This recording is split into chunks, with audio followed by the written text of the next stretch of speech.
get started today. We'll go through a brief agenda. Really, Carmen is the star of the show. I'm the global head of sales for Pactum, so I don't want to steal any thunder from Carmen, but I'm just going to give a brief introduction of Pactum, a little bit about our platform, and then pass it over to Carmen to talk about how we got connected, what we've done so far with Henkel, and what are the next steps in autonomous procurement and autonomous negotiations. 11 years. So what does this mean? 11 years is the longest negotiation ever conducted. It was between two countries. So keep that number in mind as we flow through the presentation today. Why 11 years? Because negotiations are hard. And they're getting harder and harder all the time. The volume and scale of supplier interactions, the data. I mean, if you go into the sessions, the vendor areas, how many AI companies are there, looking at supplier data, looking at contract data, supply chain data. And my kids can attest to this, and as a parent, human interactions are getting worse. People don't like to do as much face-to-face anymore, sadly. My kids would rather text sometimes than do face-to-face. And negotiations create value, but do we have time to do negotiations on a massive scale? So that's what we're going to talk about today. I want to set the stage for Carmen a little bit and her journey with Pactum. So, got a picture of a bot here. So, chat bots or AI agents, if you will. Our bots are armed with the best negotiation science in the world. You'll hear from Walmart tomorrow on the Disrupt stage, I think tomorrow morning, how they use Pactum, and they're our first customer. So we started with them. We have lots of negotiation science and data over the past couple of years. Funny story from a couple weeks ago, negotiating while we sleep. So we're at a CPO conference in Berlin, and one of the CPOs, it takes us about 2 to 3 weeks to launch a pilot or the first wave of a Pactum implementation. And this CPO said, I was on holiday, and I came back and there was 50 DocuSigns waiting for me on my desk or in my email to from the Pactum negotiation. So really the system was negotiating while I slept. So he proved out this graphic here. And so we're the first and only autonomous agent working on your behalf. Our bots are working on your behalf all the time. Let's take a look at a typical customer journey, and Carmen's gonna parallel this journey as she goes through her presentation as well. So level 1, we typically start with long tail spend. Payment terms is one example. We're gonna start with your long tail suppliers. Suppliers that in many cases aren't being touched or don't have a lot of interaction with the procurement teams. We move up to level 2, and Carmen will talk to how they're moving into this phase now. That might be an integration with some of the legacy systems we talked about with Coupa or Ariba, other P2P systems. Moving into level 3, we get into direct item costs. So moving from indirect to direct negotiations and potentially logistics for spot moves and buys. And then lastly, as some of our early customers are starting to see all these negotiations and all this data can start to arm the procurement teams and become category managers and experts in superhuman guidance. So now, take a few spins through how this works. And hopefully these little embedded videos work here. Give me just a second. All right, doesn't look like that's gonna work. Let me go back 1 second. Try this one more time. Give this just a second, it should start scrolling through. If not, this is an illustration of a dashboard. So think of this as a CPO dashboard. It's gonna show you all the spend that's flowing through your system, all the savings you've attributed to the bots and the negotiations, the relative improvement value, how many negotiations have been conducted, and how many overall have been concluded. So this gives you the overall value. These are supposed to be little scrolling videos, but I'll just talk through them, and Carmen's gonna show a live negotiation as well within the Henkel system. So back to that first 11 years, this last slide shows one of the first questions is, how are you doing today? Great, or I'm doing okay. If you answer I'm doing okay, the bot will give you a joke to say, the longest negotiation has taken 11 years. That's just one of our jokes, and we're incorporating NLP and other areas to continue to learn and come up with funnier jokes to get through these negotiations. Then we're gonna start to understand more about the suppliers to increase the size of the pie. So it's gonna start to validate what existing terms the suppliers have with our clients. Then we get into anchoring and mesos, intelligent concessions. So we're offering multiple equivalent simultaneous offers or mesos during these negotiations to get to the larger size of the pie. And a pactum, what that means is an informal agreement between two parties in Latin, okay? So at the end of the day, we're looking to get to a pactum, to get to an agreement, and potentially at the end, if we have DocuSign integration, send out a DocuSign agreement and immediately close that deal, close that informal agreement. You'll hear this tomorrow. I don't want to steal any thunder from Walmart, but as our first customer and as a goal for their initial pilot, they said, we want 20% of these negotiations to be successful. At the end of the pilot, I think 250 or 300 suppliers, 68% successful conversion rate. That means a pactum or an agreement was reached with nearly 70% of the suppliers, average of 5% savings, quite a big push in the payment terms. And on top of all this, the suppliers liked interacting with the bots, which was fascinating, I think, to Walmart. So back to 11 minutes. And as I'm sitting here, we're about 8 minutes or so in my presentation. I'm going to pass over to Carmen. Another story from our customer. In 8 minutes, they saved $120,000 in a single negotiation. So back again to think about that one single negotiation and do that thousands of times, thousands at a time, create immense value for our customers. And with that, I'm going to pass it over to Carmen. Thanks a lot, Scott. Here you go. Thank you. Yeah, so let's start on where the journey started. And guess what? Where did Henkel and Pactum connect at the first place? Guess where it has been? Here at the DPW, obviously. So this is really a place to make great business or to kick off great business, and you will see a proof of that one, hopefully in a couple of minutes.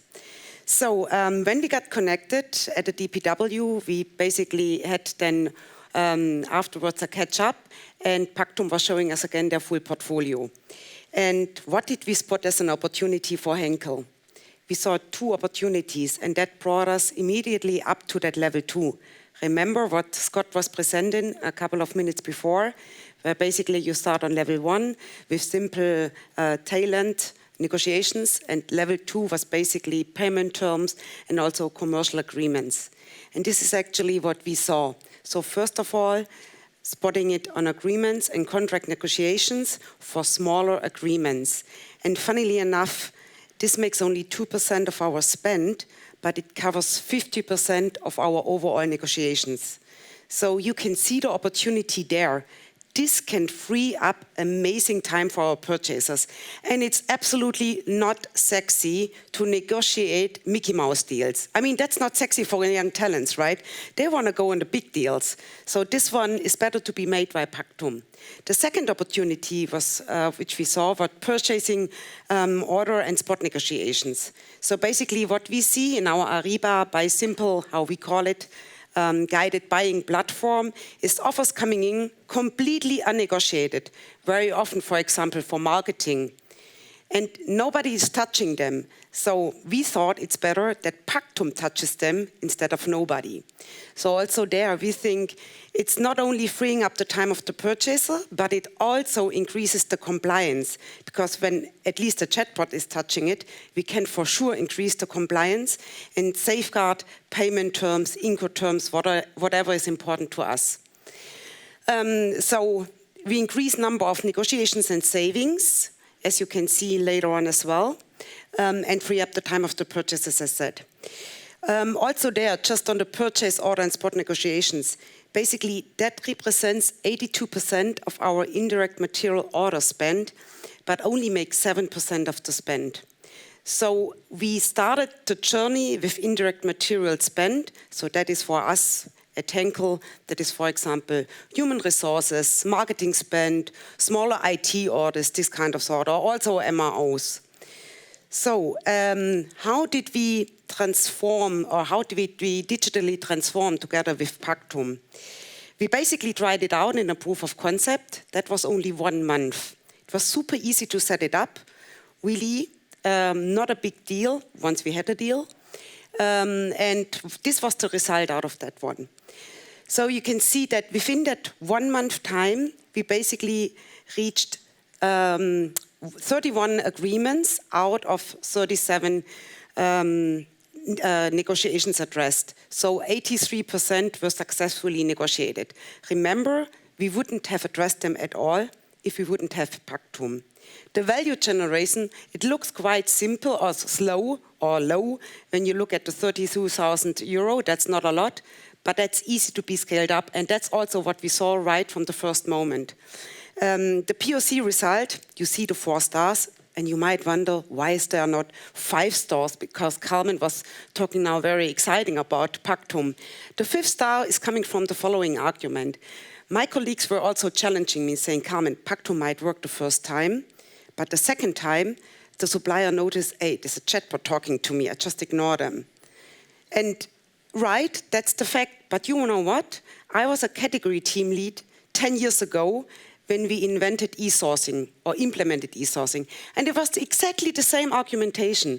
So I believe, what has been e-sourcing 10 years ago, what has been a purchasing organization 30 years ago, it's now a chatbot.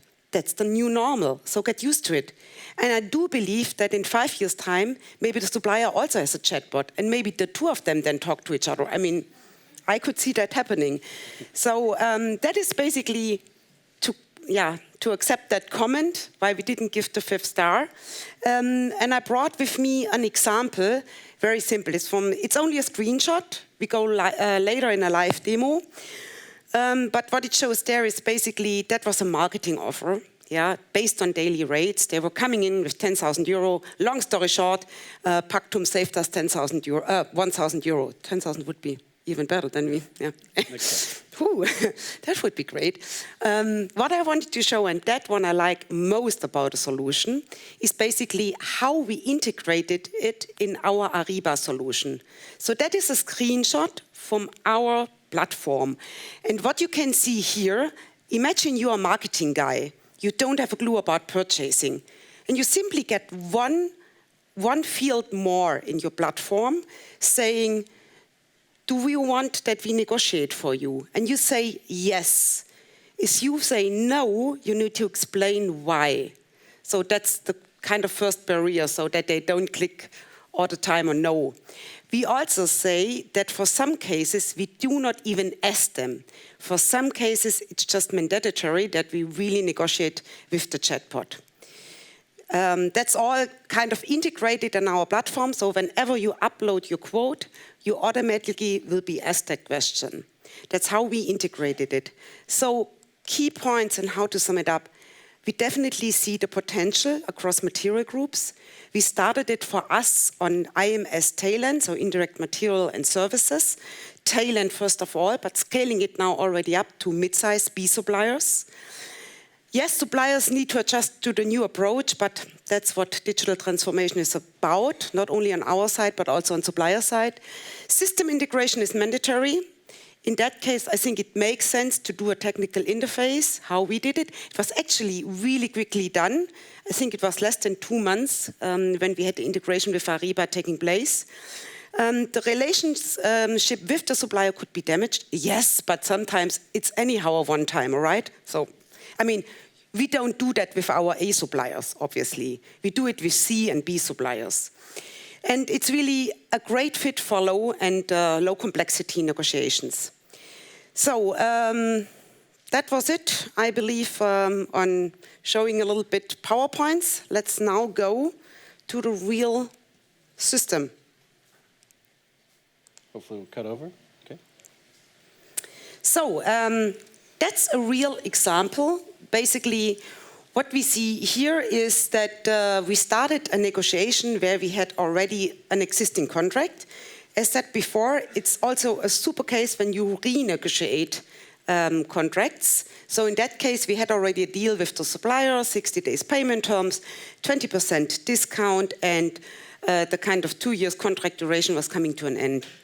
So you see here that Pactum is entering the stage, kind of, setting the scene, warming up a little bit, doing a little bit of conversation, even asking the supplier, how is he doing? I'm doing okay. And what I liked on that one very much is when I looked at how they chat with each other, the quality of the dialogue which you have with Pactum is really extremely good. in the first instance, you don't notice that it's really a chat bot. So I like that quite a lot. For me, it looks better English than probably we Germans have, so can only get better.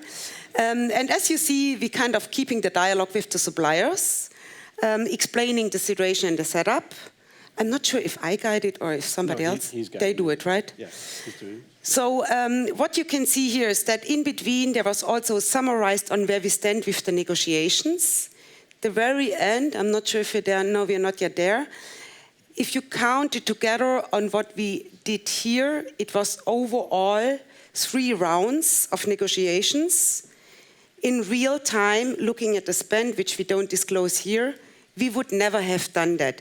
We wouldn't have had the time to put the purchase on that one, negotiating that one 3 times. But the result is really quite amazing. We safeguarded the 60 days payment terms, we closed the 3 years contract with them, and we went from 27% to from 20% to 27% of discount. So also there you see it's all documented, and at the very end I think it was a little bit up, where you see basically the summary of the new deal. So you also have it properly documented, and also that one you can see later on in your dashboard. Scott was earlier showing the dashboard, so you can also kind of very nicely see how many supplier negotiations did Pactum do for you, what was the result, what came out in regards of payment terms, Incoterms, and so on. So that's also a nice asset which formally either you don't do at all, so you also are kind of incompliant in that way, or somebody is doing it, but he's doing it on the phone, he's doing it on the mail, and you don't have it captured in a written way. So that was it on the live example, and handing over back to you. Yeah, I think Scott. we have one more slide for you to talk through next steps. Okay. So one last slide. And then we do have some time, I guess. So if we go to the last slide here. So what's next? You know, I think we're looking to jointly execute on this Ariba integration. So we're going live with that soon with the Ariba and negotiation platforms, and then explore additional use cases. So as you saw back through that maturity curve, if you will, we're really at level 2 now, going through level 2 for a go live. And then we'll look to level 3, potentially direct negotiations and even logistics negotiations for spot buys. So we wrapped up a little bit early. So we do have time for some, if you're comfortable, Carmen, we can go through some questions from the team. I think we may have to, he's going to kill me over here, but we've got to bring a mic around to some folks. If there's any questions from the audience, we're happy to take those. We have one of our co-founders in the room here as well. Thanks a lot.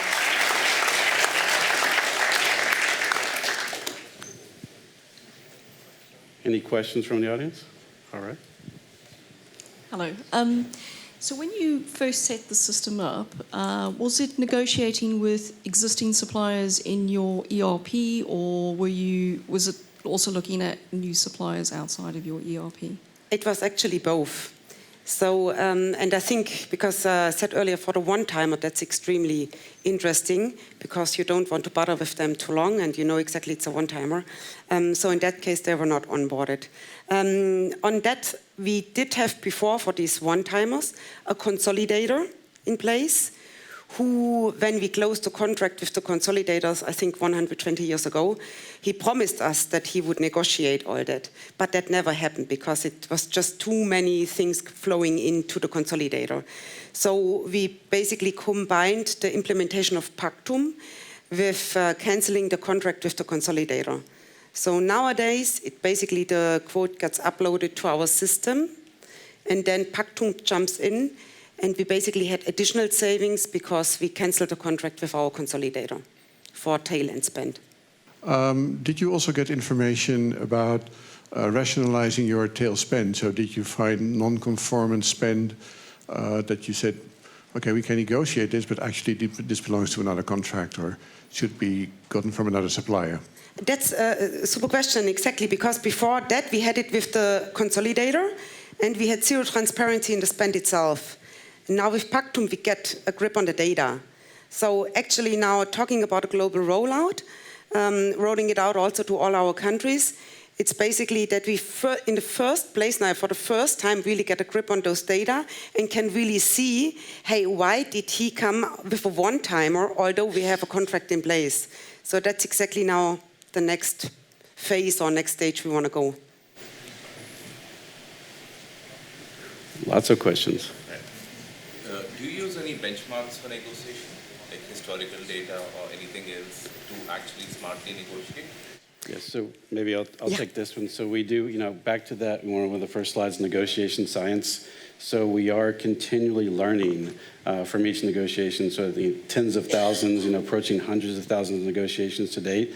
And so we have, NLP that's learning for those negotiations, as well as just behavioral science. So think about negotiating on a Monday is much better than negotiating on a Friday.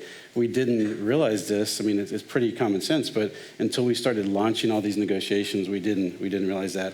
Or even that very first question that you see the bot ask, how are you doing today? If they answer great, there's a 70% greater chance they're going to get through that flow versus they answer, bad or okay, then maybe we should just not negotiate with that supplier that day. So on day one, you don't have history, as in when you negotiate more, you learn. Well, on day one, you are getting an aggregation of all our previous clients' negotiation experiences through that negotiation science.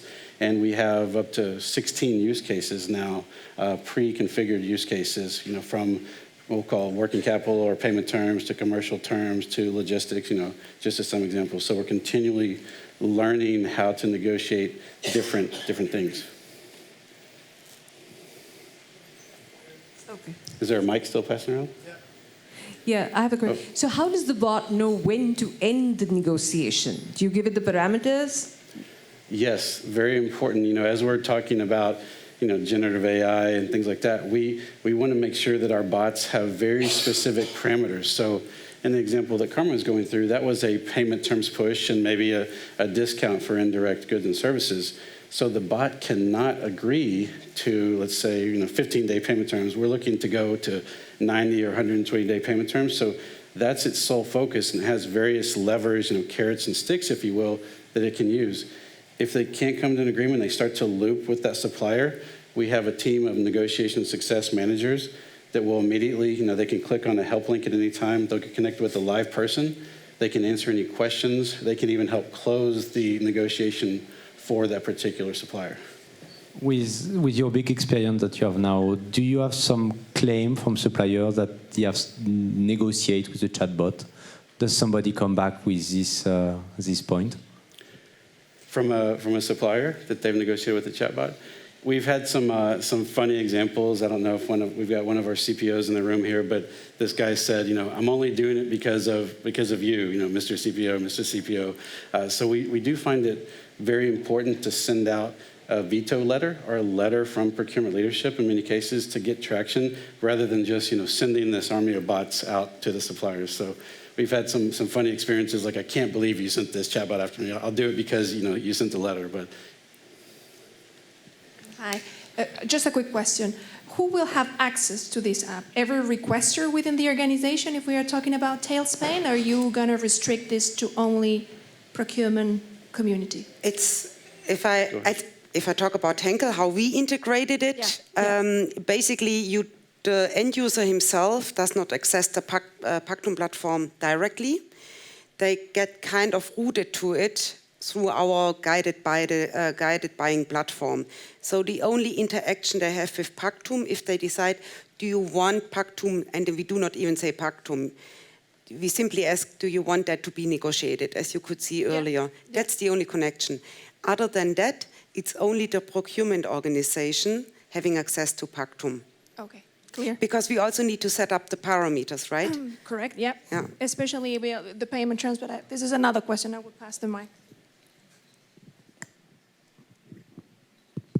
Question for you, Carmen. On the couple of use cases you showed, one of them was spot buys, and I think I was looking at the statistics. You had an average of 2% savings.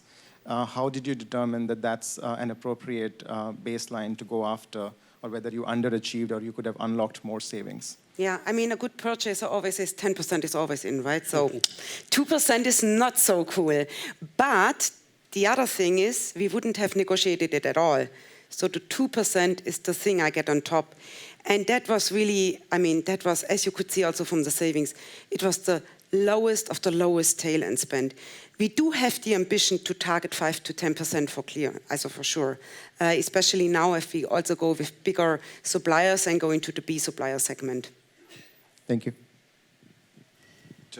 Hello, just a question. What do you do with the outcome of those negotiations? How you reflect the new terms in contracts or in the other systems? Is it a way of some kind of automation, or there is a physical kind of still traditional way of, changing the payment terms in the contract or some other systems? Yeah, so I'll answer, with a consulting type answer, it does depend on our customer's ecosystem, whether they have a CLM system in place, or they have SAP in place. So one easy way, DocuSign is an early seed investor, so we have out-of-the-box integration with DocuSign. So when the agreement is finished, you can get a DocuSign straight away with an amendment template with those new terms embedded into it to immediately lock in that agreement. Or you can manually do a contract, based on those terms that are achieved in the Pactum. And then, as always, you can push this information back into your P2P or back into your core ERP systems. So it just depends on the level of integration you want to get to. I think Carmen and the team are doing a great job with Ariba, and there's probably more to go. Yeah, and for some things, it's even quite simple. For the one-time offers, it's been captured on the offer itself, and then it's being paid like CTD's payment terms. It's been paid according to what is stated on the offer, how we negotiated it with the help or with support of Pactum. It's also, that's one thing which is also super interesting for us. When we look at our regions, we do have smaller agreements where we don't have a contract at all. And here we see the chance that at least we get a document out and signed by both parties, which we didn't have before. So this helps us a big piece on the compliance bit.